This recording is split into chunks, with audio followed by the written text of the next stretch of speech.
smokers, guys, we got to talk about two very big subjects in today's video. I was thinking about splitting them up and I was like, let's just put it all into one video. First, we got to talk about the markets. Are we starting to get into actual stock market panic? I'm going to show you some charts today. We're going to actually go through those and look at those and say, are we starting to see activity that is representative of an actual stock market panic now at this point in time? And then we got to talk about some big news that just came out a few hours ago in regards to Tesla. Some big news there. So let's get into both these subjects. Hit a thumbs up if you enjoyed today, guys. Let's get into this. So first off, as far as the markets went today, a very negative day in the markets with the Dow down 500 plus points. We had the NASDAQ making the biggest move down of over 3% today. That's a very big downward move today, especially on a week that's already been very bad, needless to say. Now, this is amazing because we had a tweet come out from Trump before the market even opened that says China talks are going very well. This is amazing because that's a very positive tweet, right? And for the market to just brush it off and for the market to go down the way it is, the way it did today, like that is a big move. Once again, we had the Dow down over 2% today, the NASDAQ down over 3% today. These are very big moves in the market on a day when you would have thought with a tweet like that, like maybe we would have had an actual big positive day, right? So if we look at the performance of the Dow 30 so far this year, it is down on the year. It's a negative year this year.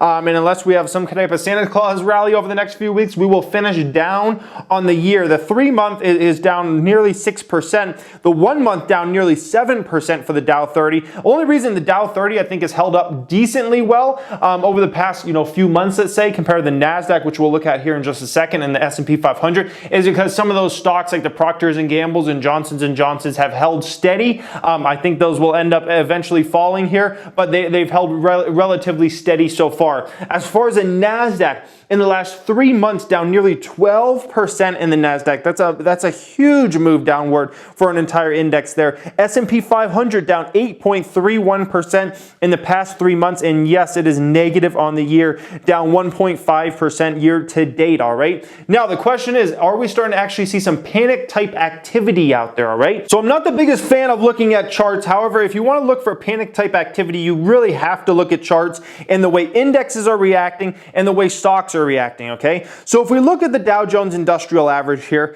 we're going to see there was some panic-like activity a couple moments in the market today, okay? So first off, the market heads up once we open, all right? There's probably a lot in regards to Trump's tweet. And then all of a sudden, we're over 25,000, and in a very rapid amount of time, the market moves down over 300 points, well over 300 points, in about a 30-minute span, over a 300-point downward move in about a 30-minute span. That is definitely some panic-like activity there, all right?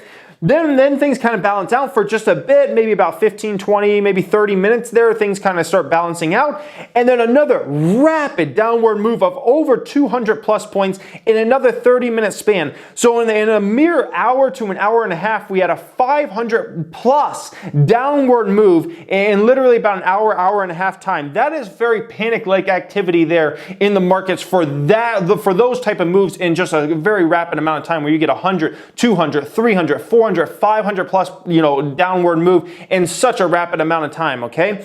Now, if we look at the rest of the day after those shakeouts, you're going to see very orderly selling. It is no like, oh my gosh, things just fell off a cliff or whatnot for the rest of the day. Things just continued downward for the rest of the day. There were some peaks, things would bounce back, but it was an orderly move downward for the rest of the day in the Dow. If we look at the NASDAQ, absolutely same exact thing. The NASDAQ also has about a 20 to 30 minute span where it just falls absolutely massively around 30 minutes after the market had been open, and it does the same drop that the Dow does again about 20 to 30 minutes later. Two massive downward moves that are very reminiscent of a stock market panic type activity in the markets going on.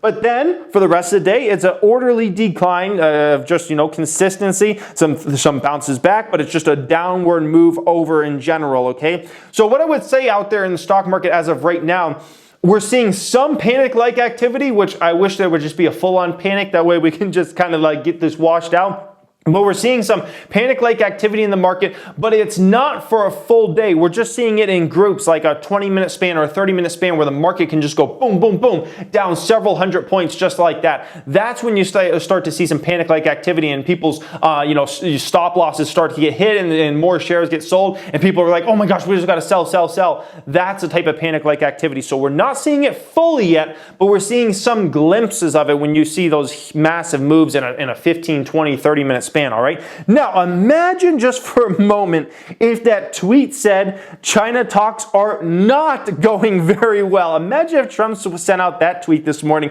My question is, how much would the markets have been down today if that was a tweet sent out? Because on a positive tweet like that, like you would have thought the markets would be up today. We would have a really good day. And for it to be as ugly of a day as it was, like imagine if that was a negative tweet on top of the downward move, guys. It's crazy to think about. Now, if we look at some specific stocks, I like to, as far as like some stocks I tracked that went down the most today, AMD was one of them. AMD had a very panic-like activity very early in the trading day, shortly after the market opened. But then for the rest of the day, it was a very orderly decline. There was no like panic selling there. It was just a consistent downward move, a little bounce back here, and then just consistently downward. So once again, not much panic-like activity. Square is another stock I tracked that had a like panic type selling toward the beginning of the market, but then for the rest of the day, it was a very orderly selling. So it's not like we're getting consistent. It's not like we're getting consistent selling, like a panic type selling for a whole day. We might just get a glimpse here and a glimpse there, all right?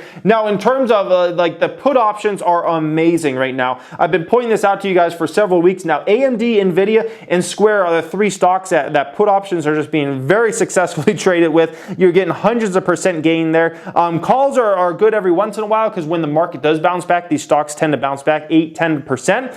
But for the most part, the puts is where all the action has been. And once again, they're just knocking out of the ballpark there. So needless to say, we're getting some panic-like activity, but we're not getting it for a full day yet. We're just getting a couple glimpses here and there. We'll see what happens there. As far as Tesla, so some big news came out here just a few hours ago. This is coming out of electric. If GM goes through with its recently announced restructuring that would see several North American plants shut down, Tesla CEO Elon Musk says he would consider buying some of those shuttered factories. Last month, GM announced they are closing 3 assembly factories in North America. In an article we suggested, which is electric, they suggested that Tesla should buy one of those GM factories after they shut down since it went so well last time, okay? Now in a new interview, CEO Elon Musk said that he would consider it again. It is possible we would be interested if GM is going to close or sell any of those plants. We might want to take it over there, okay? Now, Elon Musk wouldn't just come out and say this to say this, okay? You don't get somebody excited and,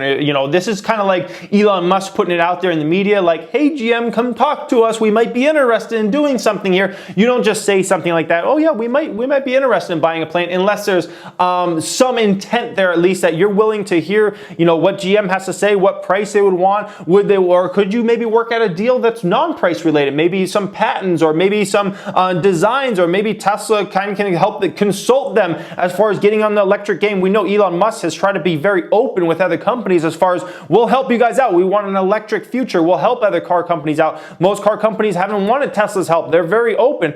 Maybe Tesla wants to do something like, hey, we're going to help you out. We'll help you out with either patents. We'll help you out with consulting on the electric side. We'll help you out with the supercharger network, and you just give us those plants that you shut down or something like that. Or maybe it could just be a monetary thing and they pay $40 million or $80 million or $100 million for one of these plants or something like that, all right? Now, earlier in the week, it was very interesting because this also came out of electric, okay? So documents were leaked around the Model Y. Leaked documents reportedly revealed that Tesla's plan to build Model Y at Giga Factory 1, which is a one out in Reno, by the end of 2020, and will have another production line in the China Giga Factory 3 a few months later. That vehicle, that SUV, is supposed to have a third row of seating as well, and this was supposedly a memo that went out to all employees in October that was leaked. In the documents, the company states that it plans to have a pilot Model Y line at Giga Factory 1 by June 1st, 2020 and ramp up production to around 2,000 units per week in September of 2020. By the end of 2020, Tesla plans to reach a production of 7,000 Model Ys per week at Giga Factory 1 in Nevada. That would be ridiculous, okay? 7,000 per week would be absolutely insane at Giga Factory 1 alone in Nevada, okay? According to the same documents, Tesla's plans also include a Model Y production line at Giga Factory 3 in China by October of 2020 and a ramp production to 5,000 units per week by February 2021. Tesla's own filings in China have already revealed the company plans to build Model Y along with Model 3 at Giga Factory 3, okay? Now, Tesla came out and said, you know, this was old data or something like that, but it's very interesting that something like this would get leaked. I think, you know, whether it's old data or whatever, or, you know, things that we were thinking a couple months ago or a month ago or whatever, regardless, it's unlikely that their thinking has changed so massively around it. So these are some big numbers we're talking about as far as production. They're much even more bullish than even I thought, okay? Now, if we think about Tesla in regards to maybe buying some GM properties, right? Some plants and whatnot, it may make a lot of sense, all right? Here's what we have. As far as the Fremont factory, which is where all Teslas are made currently, that factory is maxed out, okay? They're not going to be able to produce many more units out of that Tesla, that current Fremont factory right now. That baby's pretty much maxed out, all right? Then they have Giga Factory 2, which is out in Buffalo, but that is really for their solar business, and they need that fully for their solar business to go into the future, all right? And especially as solar starts to expand and they start to become a mass producer of solar cells and whatnot. Like that factory's all for that, okay? So as far as increasing production from here in a real way, in a big way, right? Maybe they can get a little more out of Fremont, but not a lot. In terms of increasing production in a massive way, they have one option, and that is Tesla Giga Factory 1, the one that's out in Reno. They have a lot of space out there. They're already doing a lot of interesting things out there, and they're supposed to expand that even more. But needless to say, that's really their only other option as far as increasing production into the future as of right now. So why buying maybe a plant out in Michigan or something from GM would be a very interesting play is when you pull up a map, you really get a good sense of why this might make sense for them to acquire maybe a plant out in Michigan from GM or something like that. Because Reno, Nevada is a long dang way from the East Coast, all right? Think about it this way. Tesla wants to produce hundreds of thousands or maybe even millions of units in the future. That's a lot of shipping costs. That's a lot more freight costs shipping from Reno, Nevada out to, let's say, South Carolina and Florida and up to New York and whatnot. And you got to think about it on hundreds of thousands of units or millions of units, more distribution costs. Like, that's a lot of money in the end, okay? It would just be a lot of time wasted and a lot of money wasted in more freight cost, right? So think about it this way. The Nevada and the California, so Fremont and Giga Factory 1, in the future with Model Y, and then eventually the truck's going to be coming probably in 2021 or 2022, and then you have Model 3 plus any new future Tesla products and whatnot. Those can be serviced out of the Fremont factory and then also Giga Factory 1 in Nevada, and those can kind of support all of the West Coast, and they can support, you know, even a lot of big markets like Texas, or growing markets like Utah, Colorado. You can kind of get the whole left side of the United States service by just those, okay?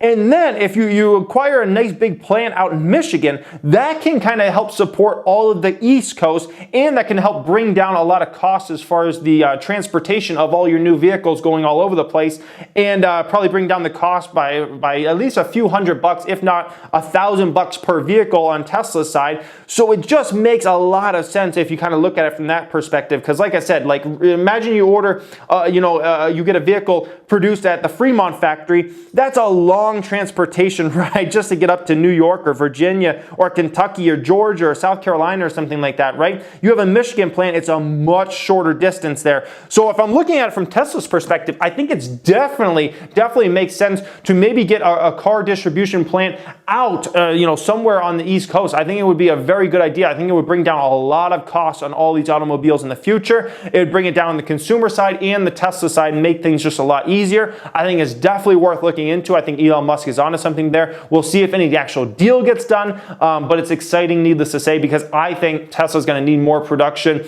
just for the United States alone than what they're going to be able to do at Giga Factory 1. Because Giga Factory 1, also a lot of what that factory is going to be up and running for is also also for, solar cells and big production as far as, think about power walls. Imagine when Tesla starts to get huge into the solar roofs, and you got the power walls at your house and whatnot. That Giga Factory is going to be needed for that. And then on top of that, you have obviously all the batteries that are going into the cars and whatnot. So Tesla's going to need more room in a few years, and maybe if they acquire one of these plants, especially somewhere out in Michigan, that might make a lot of sense, guys. Anyways, I would love to hear your opinion on anything we talked about here, the stock market, possible panic we could be coming on, and how things are going there. And if you have an opinion on Tesla, I would love to hear from you guys in that comment section. As always, hit a thumbs up if you enjoyed today. Thank you for watching, and have a great day.